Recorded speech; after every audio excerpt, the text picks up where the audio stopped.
We're back. Season 5, Episode 11, Party Pooped. This is the episode in which we first introduce properly the Yaks, and the Yaks are like, hey, we're dumb and stupid. But it's okay, because they just want to be friends. And this is a Pinkie Pie-centric episode where she has to go on a grand adventure in order to plan the perfect party to avert international war. Yeah, no, I can see that happening. So, Yakutations. Oh my god. First little tidbit, and this is getting a continuity counter, because this is awesome. She does it twice in the episode, and both times she actually does calm down a little bit. So, credit where credit is due. I'm actually glad about that. So we see more external connections outside of Ponydom, which is cool. And you'll also notice how Twilight is basically playing at politics here. Now, I don't think she's doing it on purpose. What she's doing is she is trying to impress her mentor by showing how adept she is at making friends with foreign people. And considering that, as I mentioned earlier, the Ponydom have been reaching outside of the central Ponydom for quite some bit now, and that's going to be a recurring element for like 3 seasons. Yeah, no, I'm totally with it. But it is interesting how she is basically playing at politics. I'm going to reach out to a foreign dignitary independent of my vassal lord, basically, and in the consequence of doing so, I will show that I am competent and capable, that I know what I'm doing, and get some brownie points as well as get some early connections for the future. It's just interesting. I'm pretty sure that was completely unintended, but it is amusing how it lines up that way. So then the Yaks show up, and they're dicks.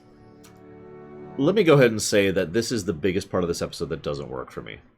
The Yaks are rude. Now, I wanted to get that out up front because that is by far my biggest complaint of the whole episode. They are abrasive to the point of aggravating, and for me, personally, they are the worst part of the episode. But I want to talk about that briefly, because there's, well, one thing to talk about first.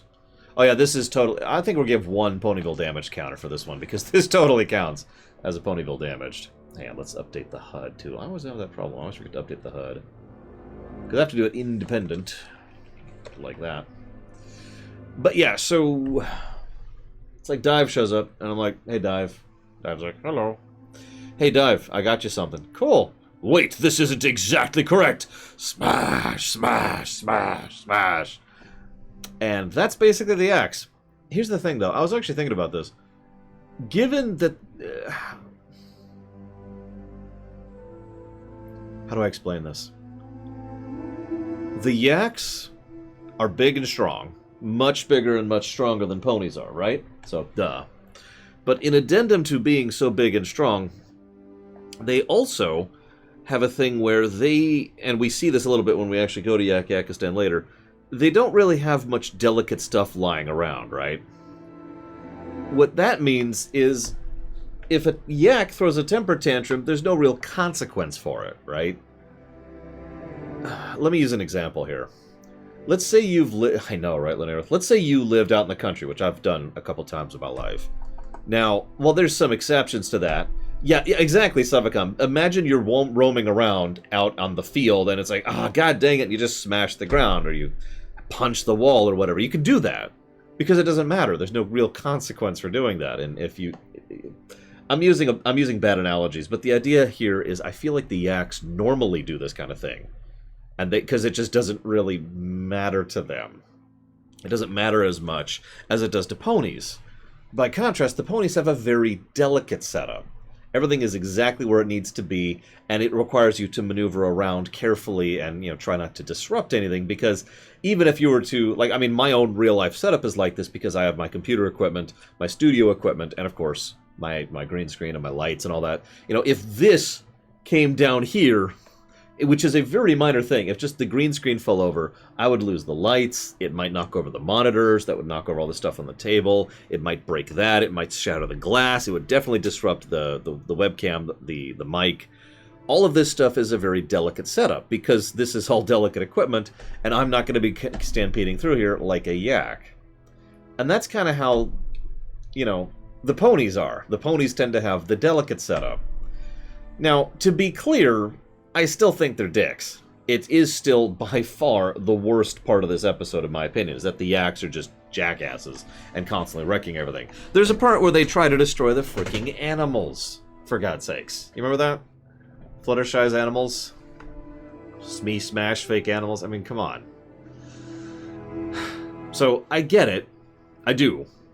But that doesn't make it any better for me. It just makes it more understandable for me. But I did want to mention that, because it was a thought that was jumping in my head. And yeah, the Yaks, as we'll see in a future episode, the Yaks literally have a holiday around smashing things. Anyways. So, Pinky is the only person of the group who read the full briefing. Of course she did. It's Pinkie Pie. She's the one who's not only most motivated, but she's the person who has the organized brain for that. I'll circle back around to that, but I just wanted to bring that up, because that didn't surprise me in the slightest. Of course she's the only one who read the entire briefing. So this leads to the part of the episode I want to talk about the least. I am incredibly ill-suited to talk about this, so I'm going to try and very carefully, delicately, walk around the nightmare topic that this is. But,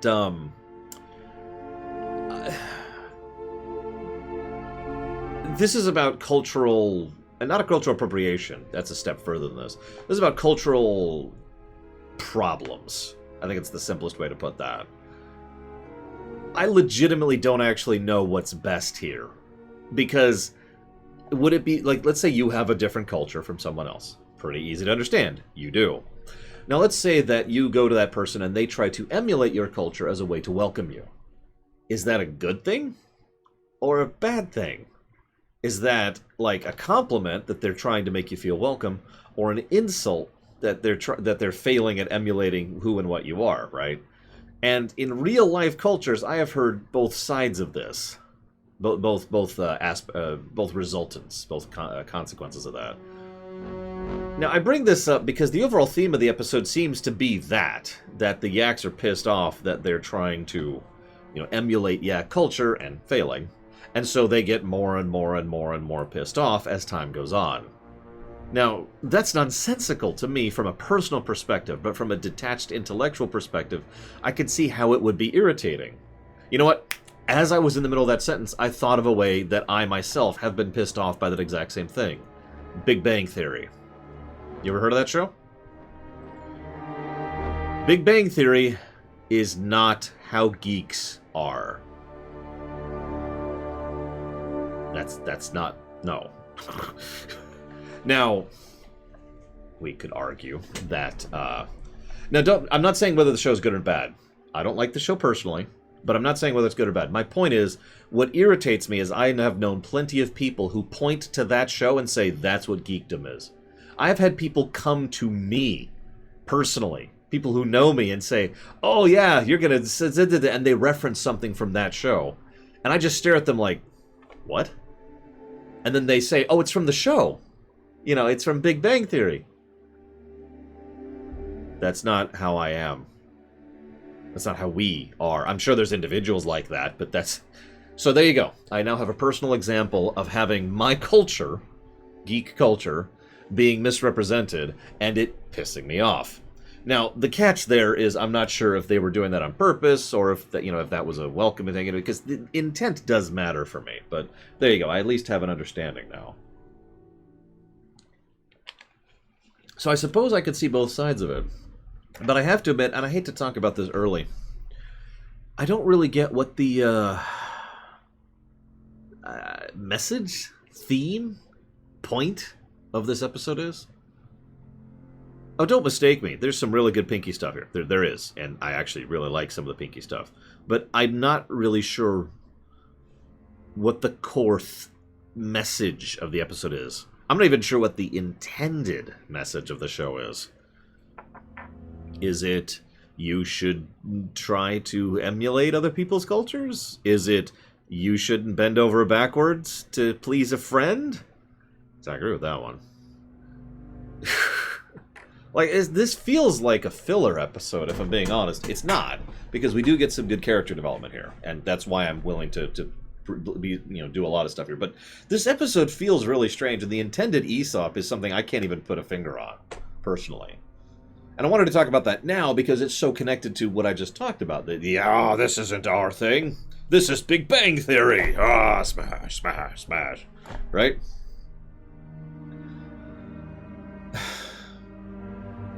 I don't know. I will say that this is totally early TNG, isn't it? No, I'm dead serious. Yeah, this is totally early TNG. Exclamation point MLP act. Or S.A. Ross could do it. I've complained about this constantly when it comes to Star Trek. So many parts of early TNG and certain parts of Voyager and Enterprise have a thing where the main characters just absolutely bend over. I physically cannot go far enough back. Hang on. They really bend over backward, like, no, please walk all over me. And they call it diplomacy. And that's not diplomacy. And that's what I was being reminded of so often, as the ponies are just letting the X literally stomp all over their stuff as they are trying to diplomatize with these people. I mean, maybe Imperial Star Destroyer? And then the X declare war, because of course they do. Accede to every dickish demand I have, or else war. Seriously, doesn't that sound like early TNG?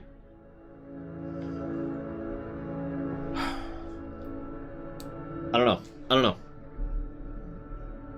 Like, two people in chat now have said that the theme is to not be a doormat, but I don't know. I don't think I really pull that out of the episode personally. Maybe that's an unintentional ease up, but I don't think it's what they wanted. I don't know. Anyways, whatever. Theme of the episode is whatever. Looking at my notes. I do like when they do the round table afterwards. I'm going to skip forward a lot of this. How are things going? It's going okay. It's going satisfactory. It could be better.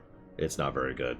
It's a complete disaster. That was funny. I like that little round table thing. What's funny is when they go back around the round table, everyone is completely encouraging to Pinky, who you'll notice is completely freaking out, because of course she is. She cares, after all. Have you ever been a person who is trusted to be capable and competent, where people are relying on you, and you have no idea what to do? Now, usually in my life, that's more from a tech issue. Back when I worked network engineer, I can't tell you how many times I had people call in, and they were like, "Oh, okay, Lore, I know you got this issue. Just deal with it." And I'm just sitting here going, because I don't even know where to start on diagnosing their issue. Usually I would fix it, but that first moment of just... And they're relying on you, and they trust you, which just makes it worse, right? And you're just sitting there like, oh god, I feel so stupid, because I can't think of anything to do. Sorry, didn't mean to smash the desk there. I can't think of anything to do. Where do I begin? Okay, I'm gonna do this. And yeah, I would pretty much always solve the problem. But the point is that I've never forgotten that initial feeling, because that initial feeling sucks. And that's exactly what Pinky is displaying here. It's just, yeah, no, everything's fine. I've totally got this. Uh-huh. Now, if you'll excuse me, I have to go. Don't worry. I laugh nervously when I'm not nervous. Ha ha ha. So they all encourage. She goes off. You notice Twilight's teleporting around a lot. I've noticed she does that more when she's nervous than when she's calm. I suppose that would make sense, wouldn't it? She does the inhale, exhale thing again. Still love that. So naturally, Pinky self-narrates. And thus, my quest to streaminate an episode of MLP continued. It has been a long and hard road, but along the way I have met people...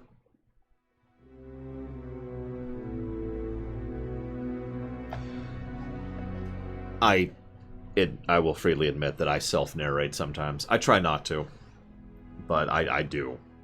It's usually it's not like vocal. It's more like because your brain works so fast, right? So it's more like there's just a flash, and that's the narration, and then I go in. Anyways, I'm getting off topic. Moving on. I totally don't do that. So Pinky is of course going completely the wrong way. Sheep on the tracks. I'll give you that one episode. We'll come back to that. And there's Cherry Jubilee, who apparently has been counting 417,234 cherries. Why would you... Anyways, she also is trying to I don't think she's transporting all 400,000 cherries. I don't think that would fit in one thing. But why would she? Moving on. It's okay. It's okay. Gotta keep that inventory accurate. It's cool. It's cool. Everything's cool. Pinky decides to self-narrate again, complete with the adventure music, and then everything goes to hell. Meanwhile, Spike is the only person who is successfully managing to calm down the axe. This actually amuses me, because the implication here is that what actually happened... Oh yes, Cherry is totally a... I'm not a brony. Cherry is totally a continuity counter, so we'll go with that. There we go. So, what this implies is, for all their attempts at emulating Yak culture, the one thing that succeeded was literally taking something from Yak-Yakistan, putting it here, and playing it. I will ban you, Zerona Elite. I am not a brony. This is not a joke, and I'm not memeing, okay? What this implies is that someone actually grabbed a specific song, a specific player thing, from Yak-Yakistan, and pulled it over here, and just played it. Because that's the only thing that would actually be accurate to Yak-Yakistan, is something literally been transported from here to there. Because all the food was attempted to be replicated, like they had a recipe. And so they had to go through the recipe, and they had to actually craft it. And they failed, because you really need to get the exact vanilla extract thing. Yeah. Continuity counter is something I've been meaning to do in the other shows, and I keep forgetting to. The continuity counter is... could be Savicom. That's true. That's another way to think of that. The continuity counter keeps track of all the times when continuity is used well to the positive... positive impact to the show. Like, I'll use an example from TNG. There's an episode called Data's Day, which you probably don't remember. But in Data's Day, right at the beginning, Data mentions that he is recording his thoughts in a log specifically for... Oh,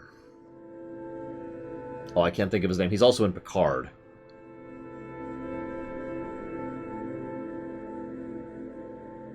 I can't think of his name. That's going to bother me. Hang on, hang on.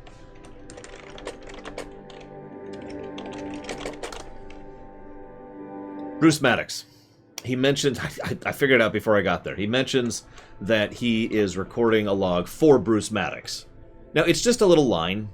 It doesn't really matter, but it's continuity. And those little bits of flavor, those little brownies, add to the continuity of a work in a positive manner. They make it like, oh, that's awesome. And they add to the overall enjoyment of the work, my opinion. So that's the continuity counter right there. Now, you'll notice I used something really small and irrelevant as a concept. And I mentioned that specifically because continuity can be a big thing, of course. But it doesn't have to be. The big things are, you know, that's a different type of continuity. I call that string continuity. But the little things really help to flesh out a setting because if you introduce a random ensign who's been really important to these two characters since they were in the Academy days, and then you never mention her before or after, that detracts from the enjoyment. It's just like, here's someone who's important, and then they're gone. But if she was mentioned in the future, or if she had background effort, or if there was something done somewhere that kind of showed that this was a singular, strong narrative, it adds to the work. It's the same thing behind, you know, Babylon 5 did this constantly, for example. So, when we started going through MLP, I thought it would be a cool idea to keep track of how many times they do that little kind of a thing. Like, hey, look, here's this little tidbit of added continuity that helps. Counter continuity is obviously pretty much exactly the opposite. It's whenever the creators do something that is so against continuity, it's so against the way that things have been established, that it actively detracts from the work to the point where it is made worse. A story negative, if you will. Sorry. I'm not playing with this for no reason. I had some bits of box stuck in this. Yeah, a ratio of 135 to 16 is a pretty good ratio. Thank you very much, Blue Fox. Very much appreciate that sub. Thank you. If you know where you'd like to put that, please let me know. Well, not necessarily retcons, because retcons can be good, right? Retcons can actually be a positive thing, which I know sounds like a weird statement, but there are plenty of times I could think of where retcons have actually improved a narrative. But if it's a retcon or it's bad, because really it's the fact that it goes against established continuity and it's bad. That's a continuity counter right there. Anyways, now that I've spent like 5 minutes discussing that, where the hell was I? Spike does the thing. Oh, right. Savicon mentioned the idea that it's possible they just really enjoyed the music and they didn't like it that it was fake because, you know, it's fake, so that sucks, you know. So I'm totally with that. I'm not sure I agree with it. Also, I'm totally down with a panic-themed party. I think several of us would probably be okay with attending one of those. Meanwhile... here, I'll type, is that it? No, that's not it. Hang on, that's not it. No, it's sub, isn't it? Sub. There you go. There's the link right there, Blue Fox. There's the full list. You can also just add somebody to the list if you want to, within reason. Within reason. Meanwhile, Pinkie Pie has decided to join the Beatles. And then screws up the Beatles. Because that's what happened with the Beatles. That got a laugh out of me. I'll admit it. I don't know. I don't see that they don't control it quite as much, Ect, since they still seem to be doing the same general control of nature thing, Ect. So, I guess that's my answer to that. Pinkie, let's see. There's a death thing. There's an adorable yak, and then she gets on the thing, and she's right there at Yakistan, and then she goes all the way back. The slide back is ridiculous. Let's be clear about that. But I do like how she slides back, and Cadence is still coming down from the mountain, and she's just like, wah! And then there's Cheerilee, wah! And then there's the guys at the station, wah! And she's all the way back. And she literally ends up in her own home, which is absolutely insane, but again, whatever. Which leads to... So up until this exact point in time, yeah, I'm willing to give a pass for Pinkie. Not a lot of a pass, just a pass. Most of this episode has not been good, in my opinion. Sorry, I keep doing that. It's not been good. It's been irritating, aggravating, and frustrating. Then, then we see the Pinkie Cave. This is, in my honest opinion, the salvaging element of this episode. The idea that she has a cave, yes. The idea that... I agree, Savicon. The idea that she is this organized, that she is this dedicated, that she puts this much prep work, care, thought, effort, work into what she does. You got it, Blue Fox. I'll put it towards Bloodborne. Thank you again. That's all awesome. It's something we've actually referenced before, is the idea of how amazing it is that she is this organized and this dedicated to her job, and how much she wants to make other people smile. Because of that whole, 1 HP thing. And there's still some silly stuff there. There's still some jokes. They're just so cheesy. And of course, the 500th year anniversary. But I love that. I love that idea. I love her Batcave. I love her... I don't know how else to say it. I eat it up. It's something that I have referenced before and will reference since when it comes to her character. Because she is just that dedicated. Probably teleport, Savicon. That's it. That's what I like to think. There's also a really cool, fully in-character moment there. It's a really rare moment, because usually what happens is Pinkie Pie says random stuff, ha-ha, right? But when Pinkie Pie is written actually well, what happens is she'll say something random that makes perfect sense, it's just you need context. If you have the context, it's like, oh yeah, totally. Right? The exact example in this case is, don't worry, there's a whole lot of sheep out there. Now, for her friends, who don't have any of the context, they're just like... But now that we have actually seen Pinkie's perspective in this episode, we know exactly what she's talking about.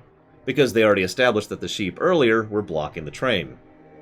And so now we understand what she's saying. And I point this out because that's how you write Pinkie Pie well, right there.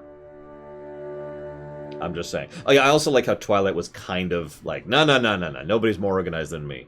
Pinkie Pie might actually be more organized than her. Anywho, so they go up, they have the party, Cherry's there, the Wonderbolts are there. This is when I mentioned my thing with the intended message. There's a couple of nice little tidbits. Bon Bon puts the flower on Lyra Heartstrings, and Sweetie Belle uses her magic to put the helmet on Scootaloo, showing that Sweetie Belle's magic's getting better and better. Good stuff, good stuff. And there's also a really nice bit, alright, no declare war. And then the camera pans over to Celestia, who's just like...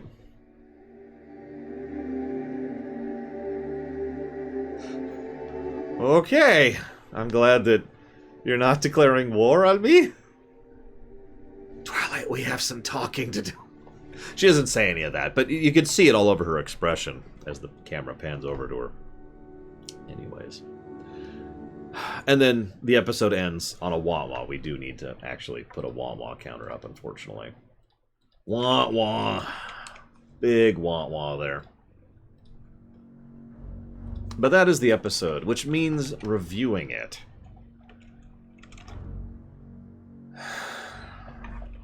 Now, I think I've made it clear I don't like this episode. I don't. I think that the... well, I don't like the first, entire chunk of the episode. I don't like the message. I don't like the... I say message. I shouldn't... I don't like whatever the message might be, because I wasn't able to figure out what it is. I don't like the execution. I think the acts are actually irritating. You know, I think it would be really easy to smooth that out. However... the Pinkie Pie stuff was actually quite good. The Pinkie Cave is amazing. The internalization. Actually following Pinkie Pie throughout the episode really helped it a lot, I think. So I'm willing to pull it up, because if it wasn't for the good stuff with Pinkie Pie, this would probably be a blue for me, if I'm just being real. But I'm kind of feeling a yellow here. You know, dragged up to average by the latter half of the episode.